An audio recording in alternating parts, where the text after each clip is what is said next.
Izao rahantsika be deaibe Andriamanitra ry mpiaina amin'ny lalàna satria andro faefatra sady zao amin'ny fotoana iarahantsika amin'ny fampahery avy amin'ny alalan'ny ten'Andriamanitra amin'ny fandarana isakariva eto amin'ity radio assisty ary tsy adino mandrakariva no miarahabantsika tsirairay any amin'ny tokantrano any manonona ny fiadanan'ny tompo sy ny fahasoavana ho amintsika tsirairay avy hijeryn'ny ten'Andriamanitra atsika iaino sy amaky ary ifampizara izany ten'Andriamanitra zany efa melohan'izany dia manasa atsika anondrika ny lohantsika hivavaka atsika.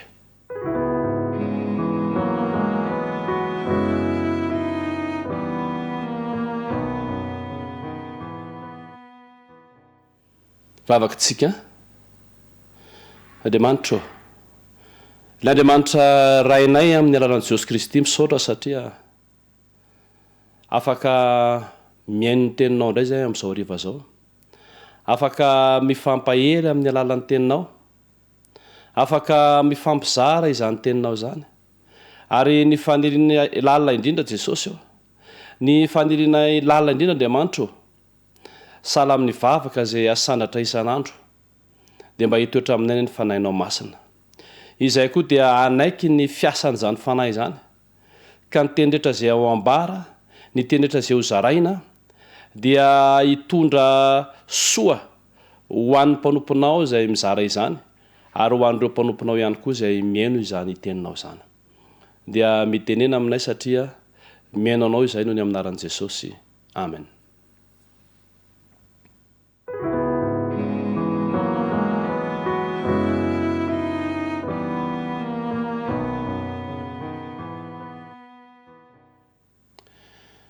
Mandritra ny fotoana izay rahantsika eto isakariva dia fantatsika ny lohahevitra lehibe dia ny safidy zany ary ao anatin'ny safidy zany no amoatsika lohahevitra lehibe anankiray hoe ny safidinao anio izay no miantoka ny ampitsonao.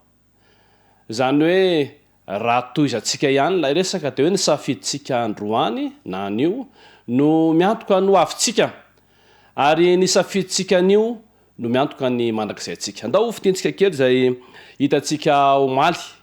Omatsika dia nijery manokana ny hoe misafidy ny atahotra an'Andriamanitra. Ahoana zany hoe matahotra an'Andriamanitra zany?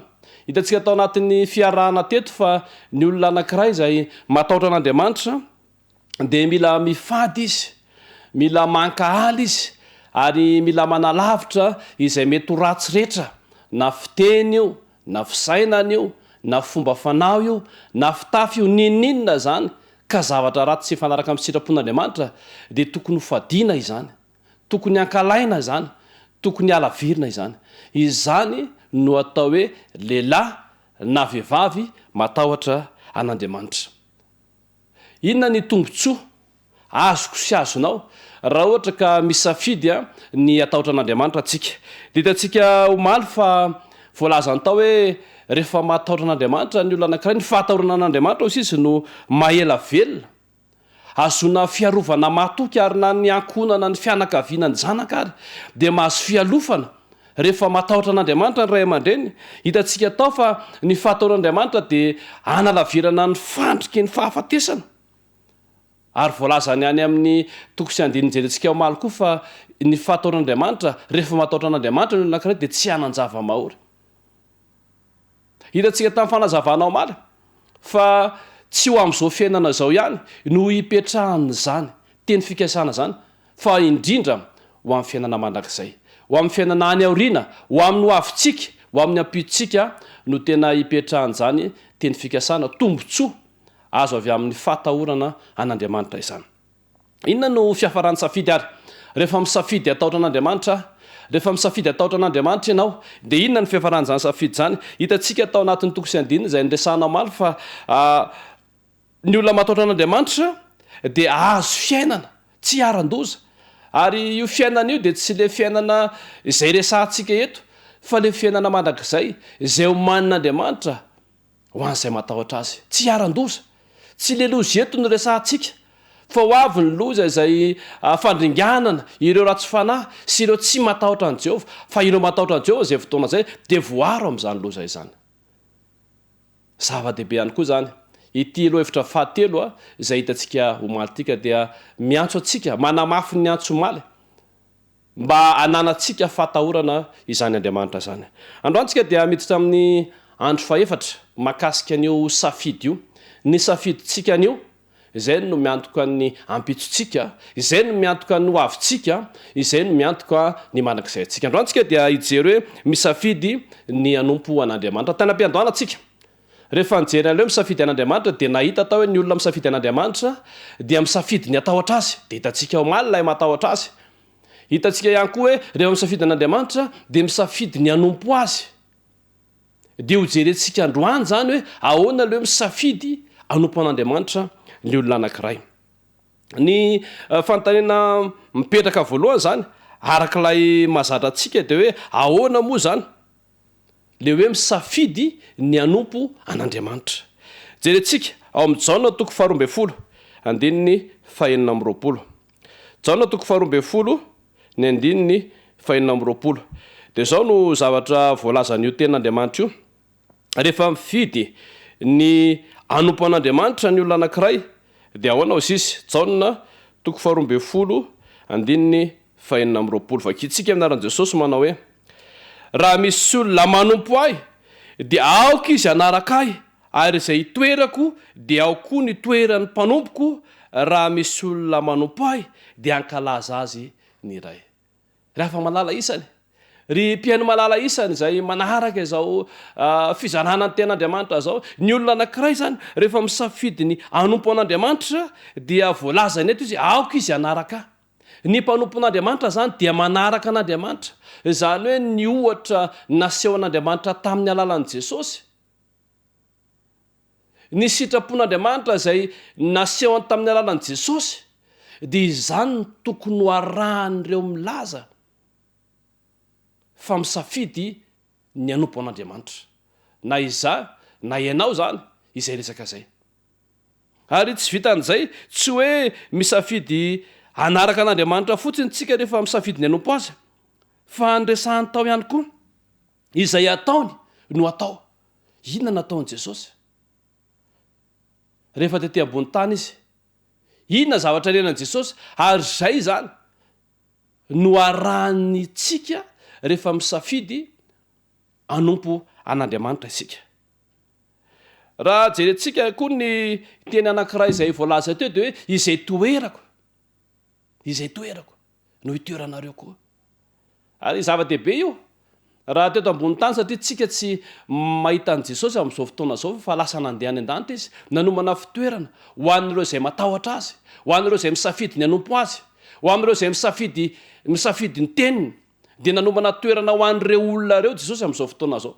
Fa tamin'izany fotoana zany rehefa resaka tamin'ny olona sy tamin'ny mpianatra izy dia mety azo heverina ny filazana hoe aiza ny toerana misy an'i Jesosy dia makany koa le olona. Fa raha ny teny fikasana sy ny zava-misy amin'izao fotoana iainantsika zao zany, ny toerana misy an'i Jesosy zany zao dia any an-danitra. Dia hoy izy ny teny hoe raha misafidy ny anompo azy tsika dia ny toerana misy azy ny toerana tokony misy atsika.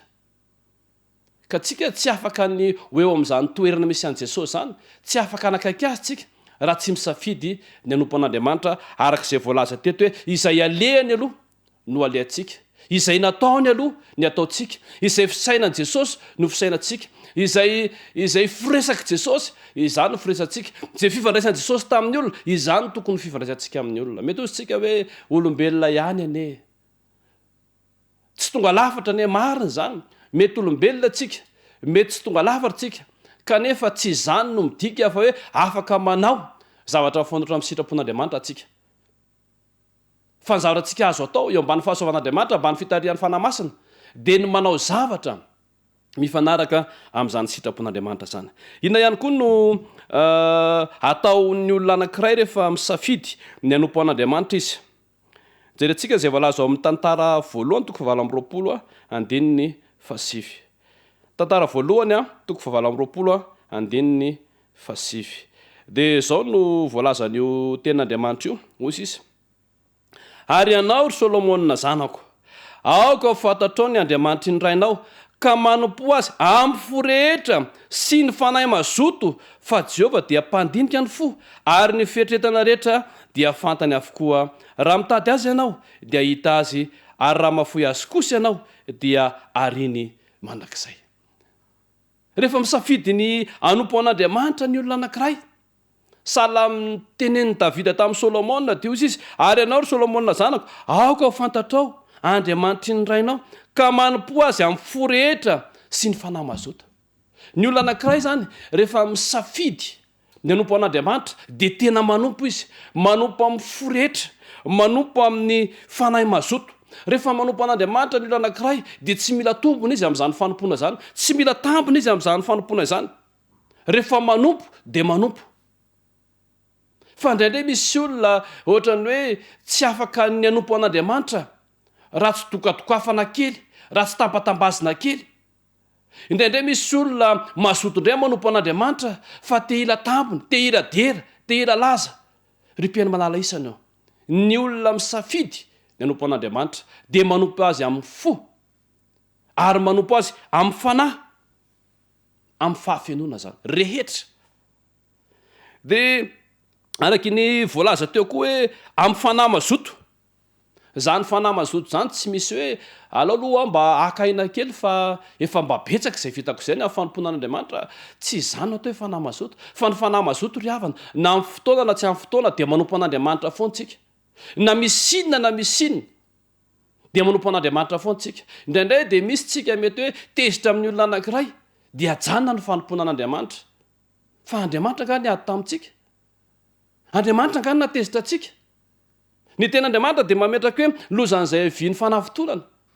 Raha tezitra amin'ny olona anankiray ianao anasy Andriamanitra zany toejavatra zany, fa itsika kosa dia tokony hanana zany hoe fanahy fahazotoana izany na inona zavatra misy eo amintsika, satria tsika rehefa nifidy ny anompo an'Andriamanitra. Ka rehefa mifidy anompo an'Andriamanitra tsika dia manompo azy amin'ny fifaliana, amin'ny fo rehetra, amin'ny fanahy mazoto ihany koa. Eo amin'ny Salamo faharoa ny fa 1:12 dia miresaka mahakasika an'izay ampahany kely izay efa nolazaiko izay hoe ahoana koa zany le hoe misafidy anompo an'Andriamanitra dia inona ihany koa no ataon'ny olona anankiray. Salamo faharoa 1:12 dia izao no voalazan'io ten'Andriamanitra io, ozy izy: manompo an Jehovah amin'ny fahatahorana, manompo an Jehovah amin'ny fahatahorana. Ary amin'ny Salamo 112 izy dia izao ny anapiny azy. Salamo 112 dia ozy ny ten'Andriamanitra manao hoe manompo an Jehovah amin'ny fifaliana. Ny olona ihany koa zany rehefa misafidy ny anompo an'Andriamanitra dia manompo an'Andriamanitra amin'ny fahatahorana izy, manompo an'Andriamanitra amin'ny fifaliana izy.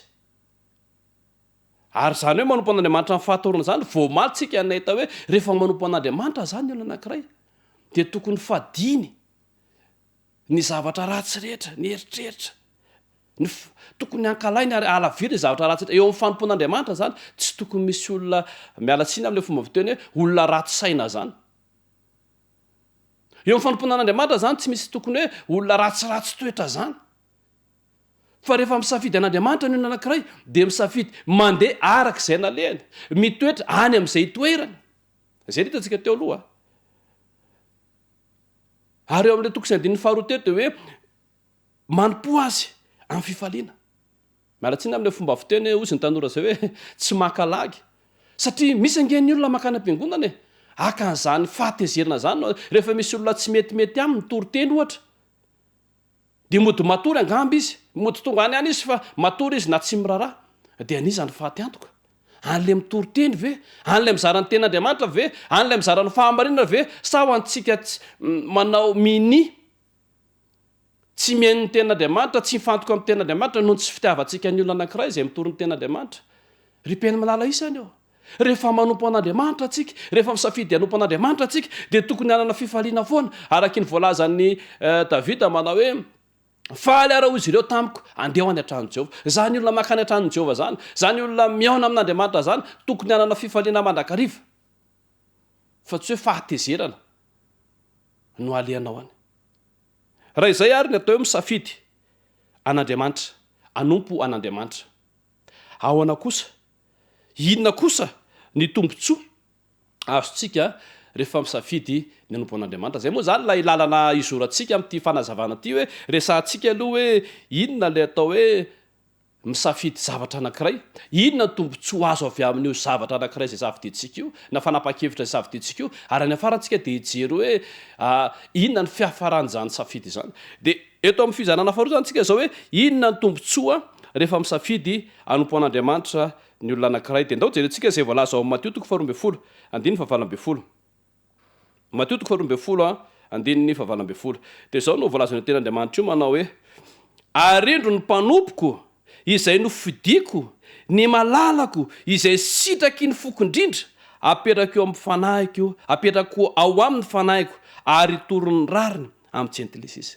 Mahafinaritra be rehefa misafidy anompo an'Andriamanitra zany tsika. Ny tombontsoa voalohany aloha de antsoin'Andriamanitra hoe mpanompontsika. Ary eo amin'ny tapany manaraka eo de hoe izay nofidiko, izy mihitsy no nifidy atsika. Ary tsy vitany hoe nofidiny fotsiny zany tsika rehefa misafidy ny anompo azy, fa antsoiny mihitsy hoe malala. Ahoana re zany hoe malala an'Andriamanitra zany? Tsy tombontsoa ve zany? Tsy mahafaly ve zany? Ary eo amin'ny manaraka eo de izy sitraky ny foko indrindra, ankasitran'Andriamanitra ny anankiray zay misafidy anompo azy. Ary averiko tsara ny lesona, manompo azy amin'ny fo rehetra, amin'ny fanahy mazoto, manana fifaliana. Hitantsika teo ambony zany. De ny manaraka de izy apetrako aminy fanahiko. Rehefa misafidy anompo an'Andriamanitra zany tsika, de ametran'Andriamanitra izany fanahy zany. Sitraky ny fon'Andriamanitra, antsoiny hoe malala antsika, nofidin'Andriamanitra atsika, ary antsoiny hoe mpanompony ihany koa. Zany ny tombontsoa goavana zay azontsika avy amin'ny alalan'ny fisafidianana ny hoe manompo an'Andriamanitra. Raha jerentsika ao amin'ny tantara faharoa 3:7 tapany farany, fehezanteny farany. Tantara faharoa 3:7 andininy 7 tapany farany. De ozy ny tenin'Andriamanitra: ary manompo an Jehovah Andriamanitra reo mba hiala aminareo ny fahatezerana mirehatra. Ny olona misafidy an'Andriamanitra ihany koa zany no anompo an'Andriamanitra koa zany mpiaino manala isany, dia voaro amin'ny fahatezerana mirehatra. Izany tombontsoa antsika zany. Isy ny fahatezerana mirehatra izay azo zao tontolo zao, azo an-Satana sy ny firongony ireo nanaiky azy. Fa ho an'ny olona zay misafidy tena anompo an'Andriamanitra dia voaro ho amin'izany fahatezerana izany. Izany ny tombontsoa rehefa misafidy anompo an'Andriamanitra atsika. Ary fahatelo, tombontsoa fahatelo, Exodosy 20:20. De zao no voalazan'io ten'Andriamanitra io manao hoe fa manompo an Jehovah Andriamanitra reo dia hitahy ny haninao sy ny ranonao izy, ary esoriko aminao ny aretina. Teny fikasana zany. Marina fanomena zanak'Israely tamin'izany fotoana zany io teny io. Kanefa azo antoka fa itsika izay zanak'Israely ara-panan-kehitriny de mbola mitoetra amintsika zany ten'Andriamanitra zany, satria ny ten'Andriamanitra tsy miova. Andriamanitra tsy miova. Izy andramika izaho fa tsara Jehovah. De zay no voalazany eto hoe fa manompo Salamo Exodosy 20:5 manao hoe fa manompo an Jehovah Andriamanitra reo dia hitany haninareo sy ny ranonao izy. Mahazo fitahiana ry havana ny fitadiavana zay ataotsika, mahazo fitahiana ny sakafo zay hoantsika, mahazo fitahiana ny rano zay sotrotsika. Raha misy aretina ka mandalo zany aretina zany tsika, de azo antoka ny fanasitranan'Andriamanitra rehefa misafidy ny anompo an'Andriamanitra itsika. Zany ny tombontsoa ho an'ny olona anankiray, ho anahy na ho anao, raha isafidy ny anompo an'Andriamanitra itsika androany. Amin'ny fizanana fahatelo farany ary, rehefa misafidy ny anompo an'Andriamanitra atsika, inona ny fiafaran'izay safidy zay? Satria zay aloha rehevitritsika hoe ny fanapa-kevitra atsika androany, ny safiditsika androany, izay miantoka ny ampitsika, izay ny miantoka ny hoavitsika, izay ny miantoka ny mandrakizay atsika. Ka raha isafidy ny anompo an'Andriamanitra ary tsika androany, inona no fiafaran'izany safidy zany? Kolosiana 3:7 andininy 4. Kolosiana 3:7 andininy 420 de zao no voalazan'io ten'Andriamanitra io koa le zany toko fatelo ny andininy 420 de ozy izy satria fantatrareo fa ny tompo no andraisanareo ny lova ho valiny fa manompoan'i Kristy tompo ianareo satria fantatrareo fa ny tompo no andraisanareo ny lova ho valiny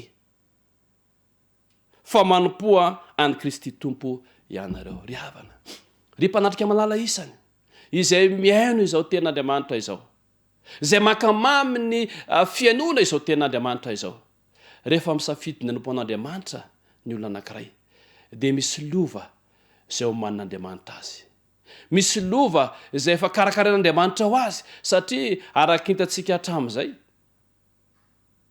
rehefa misafidy an'Andriamanitra ho Andriamanitra atsika de aperaka Andriamanitra ny mahazanaka atsika ary zay mahazanaka zay de mpandova ny dikan'izany rehefa misafidy an'Andriamanitra ho Andriamanitra atsika nefa atsika de tsy maintsy misafidy ny anompo azy ary ny olona zay misafidy anompo azy androany de azo antoka raha-pitso fandova izany fiainana izany ny olona zay misafidy azy androany de azo antoka ho amin'ny ho avy fandova izany lova zany de ny fiainana mandrakizay ny olona zay misafidy azy androany de azo antoka no mandrakizany fa hitoetra eo anilan'ny tompo mandrakariva izy ny tompo ane tatsika tsirairay avy ary amin'ity androany ity takan'izay fa nandraisantsika ny fanapa-kevitra tsara nandritry ny efatrandro zay ny arahantsika teto dia naizana ianao dia andray fanapa-kevitra tsara ihany koa androany ny amin'izany hoe fanapa-kevitra ny anompo an'Andriamanitra zany ny fahasoavan'ny tompo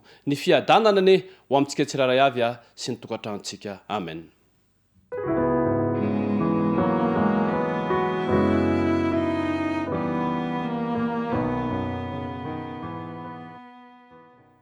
ivavakitsika Andriamanitra tompo misaotra anao zay satria amin'ny fomba rehetra dia maneho ny fitiavanao ianao amin'ny fomba rehetra dia miasa amin'ny alalan'ny toe-javatra rehetra ianao tamin'ity androany ity de niasa tamin'ny alalan'ny mpanomponao ianao niasa tamin'ny alalan'izao fampitampeo zao ianao ka natonga ny teninao tonga any amin'ny tokantranonay tsirairay avy engane ny tokantranonay mba hoeniko izany teninao zany engane ny fonay izay niaino mba ho anjakany zany teninao zany ka androany dia andray safidy tsara zay ny anompo anao mba hahafahanay mandova ilay fiainana sy ilay tanàna ilay toerana zay nomaninao anay tsirairay avy amin'ity hariva ty ary ny fiadananao ane tompo no hitoetra ho aminay tsirairay avy ary mihitsy mananteny izahay fa ho amin'ny fotoana raha-pitso sala am'izao de ny fanahinao ihany koa no ameny ny fiainanay ka ahafahanay mifampitoana indray amin'ny fianona izany teninao zany de zany vavaka izany no tononona saingatana miaraka famialan-keliko ny aminaran'i Jesosy amen